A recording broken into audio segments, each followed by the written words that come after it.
சின்ன இனிஷியேட்டிவ், ஒரு நாளைக்கு 10 நிமிஷம் நான் வந்து கவர்மெண்ட் ஸ்கீம் இன்னைக்கு என்னென்னலாம் கவர்மெண்ட் ஸ்கீம்ஸ் இருக்கு, ஒரு நாளைக்கு ஒரு கவர்மெண்ட் ஸ்கீம் எடுத்து அனலைஸ் பண்ணி அதை உங்க ஃப்ரெண்ட்ஸ் கிட்ட டிஸ்கஸ் பண்ணி இந்த மாதிரி இந்தந்த விஷயங்கள்லாம் நம்ம பண்ணா நம்ம ப்ராஜெக்டை ப்ராடக்டா மாற்ற முடியும்.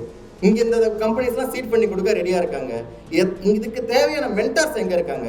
இதை ஃபுல்லத்தையும் நம்ம என்ன பண்ண முடியும்னா செலக்ட் பண்ணி சர்ச் பண்ணி ஒரு அனலைசேஷன் ரிப்போர்ட் எடுக்க முடியும். பட் எத்தனை பேர் இதை பண்றீங்க? இங்க உட்காந்துருக்கல ப்ராஜெக்ட் அவார்டு அங்கே வந்திருக்கீங்களா, எத்தனை பேர் உங்க ப்ராஜெக்டை ப்ராடக்டா மாத்துறதுக்கு அட்லீஸ்ட் ஒரு சின்ன இனிஷியேட்டிவ் எடுத்து வச்சிருக்கீங்க? இங்க இருக்கவங்க பெஸ்ட் ப்ராடக்ட் அப்படின்னு சொல்றோம், ஒரே ஒருத்தர் கை தூக்குறாரு, கிட்டத்தட்ட 91 பேர். ஸோ இந்த இடத்துல தான் நீங்க இருக்கீங்க. இந்த இடத்துல இருந்து அடுத்த லெவலுக்கு மூவ் ஆகிறதுக்கான ஒரு பிளாட்ஃபார்ம் தான் இந்த வேர்ல்ட் யூத் ஃபெடரேஷன்.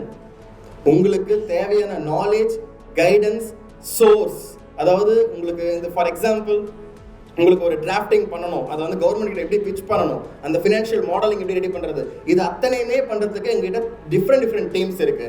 லீகலா உங்களோட ப்ராஜெக்ட்ஸ் எல்லாத்தையும் வந்து பேட்டன் ரைட் வாங்குறதுக்கு எங்ககிட்ட டீம்ஸ் இருக்கு. ஸோ இந்த மாதிரி வந்து ஒவ்வொரு டிபார்ட்மெண்ட்லயும் நம்ம ஒர்க் பண்ணிட்டு இருக்கோம். ஸோ இது எல்லாமே கன்சாலிடேட் பண்ணி ஒரே இடத்துல உங்களுக்கு கிடைக்கும். பட் ஒன்லி திங், உங்களோட விஷன் என்னவா இருக்கணும் அப்படின்னு பாத்தீங்கன்னா 100% உங்களோட ப்ராஜெக்டை ப்ராடக்டா மாற்றணும் அப்படின்ற விஷன் இருக்கணும். அந்த ப்ராடக்டை மார்க்கெட்டுக்கு எடுத்துட்டு வரணுன்ற விஷன் இருக்கணும். இது இல்லை அப்படின்ற பட்சத்தில் அகெயின் இன்னொரு 200 வருஷமும் உங்க ப்ராஜெக்ட் எல்லாமே காலேஜோட குடம்ல தான் இருக்கும்.